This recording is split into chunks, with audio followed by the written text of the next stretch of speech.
Mahawa Diouf am nañu mbégte si kër yow waxtaan ci SeneTV sene.com ñoo ngi leen. maa ngi leen di fay sëñ bi di fay tamit waa Seneweb yëpp di nuyu seen internautes yi ak seen téléspectateurs yi ak auditeurs ak auditrices yi leen di déglu fii ci Sénégal ak fépp ci àddina bi. jaajëf li ñu fas yéene waxtaanee da cee bokk daanaka lu gën a fës la moo di wàllum infrastructure yi nga xam ne Macky Sall amal na ko ci biir Sénégal biñ ci mujjee di inauguré tey jii lay doon moo di stade Maître Abdoulaye Wade déjà réalisation yi ni mel ñu bëree bëri ñu ngi ci yëkkati ay kàddu en tant que membre du gouvernement ban appréciation moom nga ci am yow. waaw rafetlu li nga xam ne nekkatul lu kenn di werante mooy les réalisations en termes d'infrastructure fépp ci biir Sénégal nga xam ne président Macky Sall ak régime moom réalisé nañ ko gënati na ci fës nag gën a mandargaal li nga xam ne mooy efficacité réalisation yooyu li nga xam ne sur le pôle de Diamniadio gis nañ foo xam ne fukki at ci ginnaaw te loolu ndaw ñi dañ ko war a ràññee fukki at ci ginnaaw Diamniadio désert la woon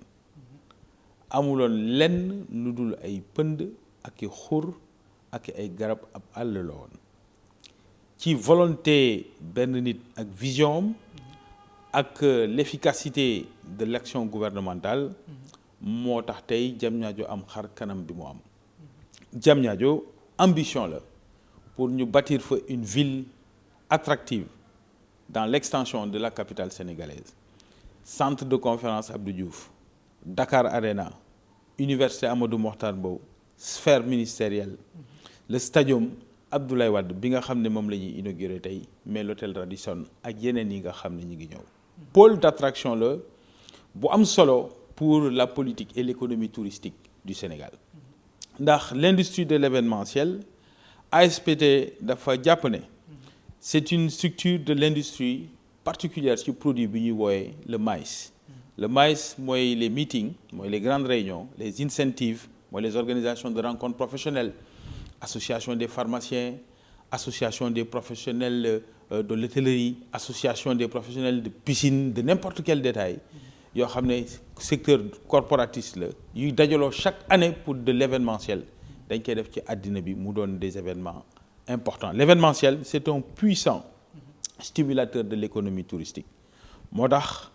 ñun bi ñu xamee ne c'est une industrie à forte densité de main-d'œuvre daf ñu soxal pour ñu xool nu ñu koy encadrer ba nga xam ne le tourisme d'affaires et le tourisme événementiel dina doon ci réew mi lu am solo waaye président de la République moom ci boppam moo ko structuré noonu ndax CICAD Dakar Arena hôtel bi ak le stade doonul lenn pour attirer non seulement des événements sportifs mais des événements culturels des événements de la recherche nga xam ne économie ci secteur boobu nga xam ne moom la ñu woowee le secteur événementiel rien qu'en 2019 am na 1,5 milliard de participants qui ont pris part à des événements à travers le monde. donc tourisme bi mënees na jàpp ne mu ngi ci gis boppam bu baax. mais tourisme bi infrastructure yi li mu njëkk a jëriñ mooy le secteur du tourisme événementiel. nga xam ne ci àddina bi en 2019 consacré nañ ci près de 1,7 billion de dollars de dépenses directes dans l'événementiel à travers le monde. C'est pas moins d'1 million d'emplois directs à travers le monde. Ñun nag malheureusement sur le continent africain nous ne captons que moins de 2%, moins d'1% même de cette économie mondiale. D'accord. Et ci biir 1% yooyu daanaka juróomi réew rek ñoo ci nekk ñoo xam ne ils sont inscrits dans la corporation internationale des organisateurs d'événements et de grandes conférences ICCA Afrique du Sud la Rwanda Maroc ak quasiment Égypte quelques pays yoo xam ne ñoo ci bokk. Ñun on compte adhérer à partir de cette année-là comme une capitale mondiale de l'événementiel et c'est exactement ça que le président de la République est en train de consacrer si moins d'1% yooyu le Sénégal mi ngi ci capté que 1,2% en termes d'événements en 2019 et nous sommes 18e dans le rang mondial dans le rang africain. Cet événement-là ces infrastructures nous propulsent comme une capitale aussi éligible au niveau mondial pour les grands événements. C'est pour ça que l'impact économique est sans commune mesure. Parce que ñi fi ñëw dañ fi ñëw pour des grandes rencontres Donc pour l'économie touristique, c'est important. Et quand tu parles de l'économie touristique, tu parles de l'économie horticole. Quand tu parles de l'économie touristique, tu parles de l'économie du développement des sites de l'environnement, du tourisme de mémoire, du développement de la gastronomie, etc. Et naturellement, du sport. D'accord. Voilà pourquoi investissement yi doon na investissement yoo xam ne yu am solo la pour l'économie nationale sur le tourisme sportif. Dans le monde, les événements sportifs ont rapporté 3,5 milliards de dollars dans les pays organisateurs d'événements sportifs. D'accord. JO de Paris, c'est pas moins de 5 à 11 milliards d'euros. JO de Paris. Les JO de Paris prochainement. Et 30% de ces 5 à 11 milliards d'euros seront directement injectés dans l'économie touristique de la France. moo tax ñi naan investissement yi ay investissement de prestige la dañu xamul l'ambition pour le pays. Le Sénégal, doté d'un moyen de transport de masse, TER, doté d'une infrastructure comme le CICAD, capable d'organiser les grandes rencontres, doté du stade Abdoulaye Wade et du Dakar Arena, ça consacre notre pays comme une capitale de l'événementiel sportif et de l'événementiel tout court. Dire que 156 milliards c'est trop, c'est ne pas savoir que si on fait la bonne promotion pour la destination, si on fait la bonne promotion pour Dakar, la capitale événementielle de l'Afrique, en moins de 3 ans, le retour sur investissement est sans commune mesure. D'accord ci ñaar yi dafa am yaa ngi wax sànq question emploi bi da ci am solo lool te xam naa moo leen ci gën a yitteel yéen tamit ak lu muy jox pour askan bi. mais day am intégration ak tamit lu muy indi ci wàllum recette. tey jii ñu dooree ci wàllum intégration parce que ñu bari dinañu bëgg pour bokk ci wàllum infrastructure yooyu pour que emploi bi am lu bari lu muy générer. naka lañ war a mën a abbe benn yoon ci njàppandalu ASPT gis nañ aussi taxawaay bi mu ci am. de sorte que intégration bi mën a nekk lu facile pour emploi bi ci jeunes yi. waaw xam nga une capitale événementielle nit ñi mun nañ ñëw pour l'événement de plusieurs natures. gis nga Dakar Arena spectacle bu Dakar Grand Bal de Paris bi doon am Paris dañu indi ko Sénégal suñ ko defee ni ñu ko war a defee organiser ko comme un événement continental nit dina jóge fu ne ci réew mi di seetaan ci Grand Bal de Paris ci Afrique ak ci àddina yeneeni artistes internationaux mun nañ ne Dakar mun nañ fa def concert parce que suñ demee Dakar am nañ hôtel bu baax bu mun a dend ak salle de spectacle bi suñu bëggee déplacé wu am nañ moyen de transport de masse bu correct am na ay autoroute am na compagnie aérienne am na une modernité qui nous permet d'y aller mais bëgguma joxe turu benn artiste mais il y a des artistes internationaux yoo xam ne suñu soldiroo fii ci Dakar Arena fu ne ci sous-région bi nit dina fa jóge ñëw seetaan si. Et au niveau national également. Et au niveau national également. Ça c'est l'industrie du spectacle et de la culture et l'industrie culturelle en général. loolu da koy jox leen des moyens de se produire de cette manière c'est formidable mais du point de vue rek des entrées touristiques c'est extrêmement important que Dakar se consacre à une capitale événementielle dans le domaine du sport comme dans le domaine de la culture comme dans le domaine tout simplement des incentives professionnels et ces infrastructures permettent de valider ça pour le pays. Le retour sur investissement économiquement est sans appel. C'est évident que 156 milliards nga investir ko sur structure bu mel nii c'est pas pour le fermer c'est pour que ça devienne la capitale des grands événements sportifs et des grands événements culturels et loolu nag retour sur investissement et l'impact économique est inestimable. On va parler de recette ci loolu dafa am loo xam ne da koy joxe ci stade bi la ñuy wax mais bien vrai exemple lu terre bi da ciy jouer lu bari bari dem nañ sax ba gis ne temps yële ñu ne la majeure partie nit ñi seen oto yi utiliser tuñ ko ñu ngi ko garé ci parking terre bi ça signifie que mu ngi commencer di joxe quelque chose boo xam ne absolument absolument yoon boobu naka la ko stade bu yees bi mën a abbe également ba nit ñi di ci gis seen bopp. waaw tey ñi nar a dem ci stade bi li ci ëpp terre bi la ñuy jël c'est vrai loolu mooy wane ne am na cohérence mais ma fàttali ne recette stade bi ci boppam am na solo waaye ñun en tout cas ci regard tourisme li ci ëpp solo encore mooy le fait que suñuy xool ci àddina bi des événements la finale de la coupe des clubs des champions pourquoi ñu di ko organiser au Qatar et en Arabie Saoudite coupe du monde des clubs pourquoi pas le Sénégal pourquoi pas bien sûr. C'est combien de personnes qui viennent avec les clubs combien de personnes qui viennent visiter le Sénégal à cette occasion soo amul infrastructure bi cet événement a fort impact économique dans le pays munoo ko am le Sénégal avec ses infrastructures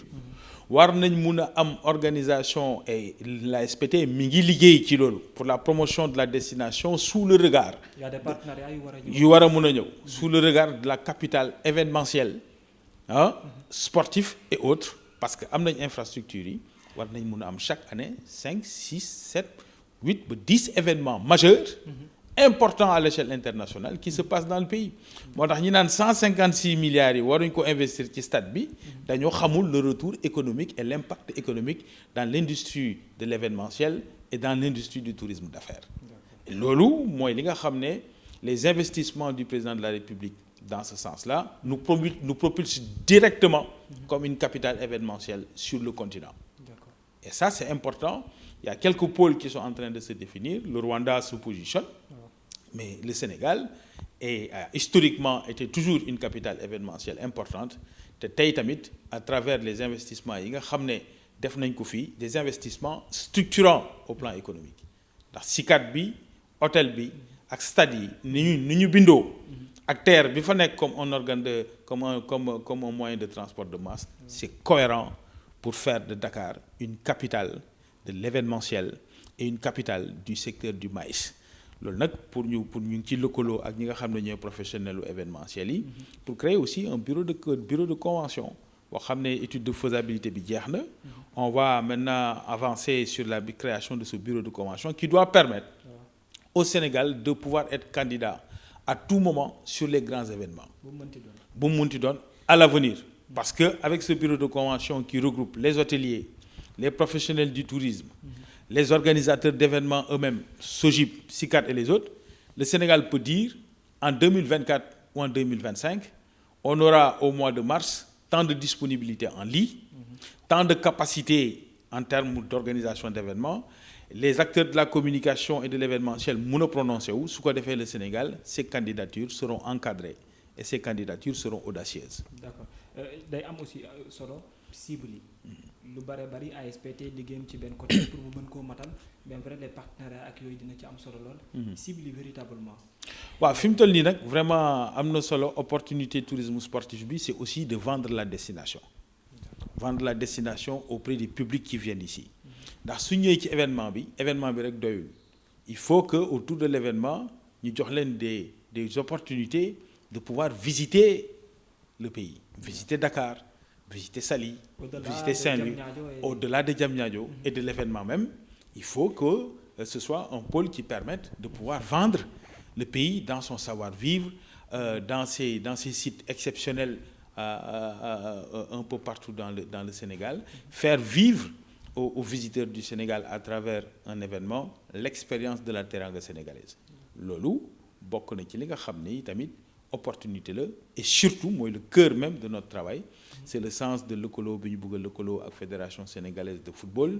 pour justement vendre le pays comme destination touristique comme destination gastronomique avec notamment le ceebu jën qui vient d'être inscrit au patrimoine mondial mais aussi wone les multiples visages du pays en termes d'attrait et d'attractivité au plan du tourisme. Voilà donc mënees na jàpp fu mu toll nii que ni ASPT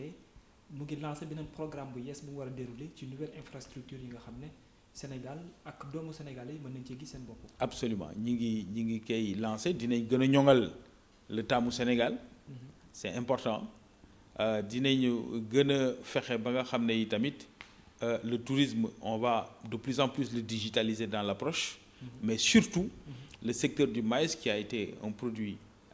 plus ou moins parmi les années passées. nekkuloon produit boo xam ne dañ ko fësal mooy maanaam événementiel ni ñu organiser xew yu rëy yi xew ci àddina bi nga xam ne day drainer ay nit ñuy dem ci dëkk yooyu naan la ñuy fexee bañ di ko indi fii ci suñu réew loolu dina am une grande priorité ci 2022 bi nga xam ne moom lañ engagé mais taamu Sénégal bi dinañ ko insister aussi pour que sénégalais yi di consommer le produit touristique national parce que balaa nga naan naam ne fa tey réew boo dem waa réew ma ñooy njëkk a jaay seen art de vivre ñooy njëkk a jaay seen destination ñun aussi nañ gën a jaay sunu ceebu jën gën a jaay sunu ndar géej dëkku teranga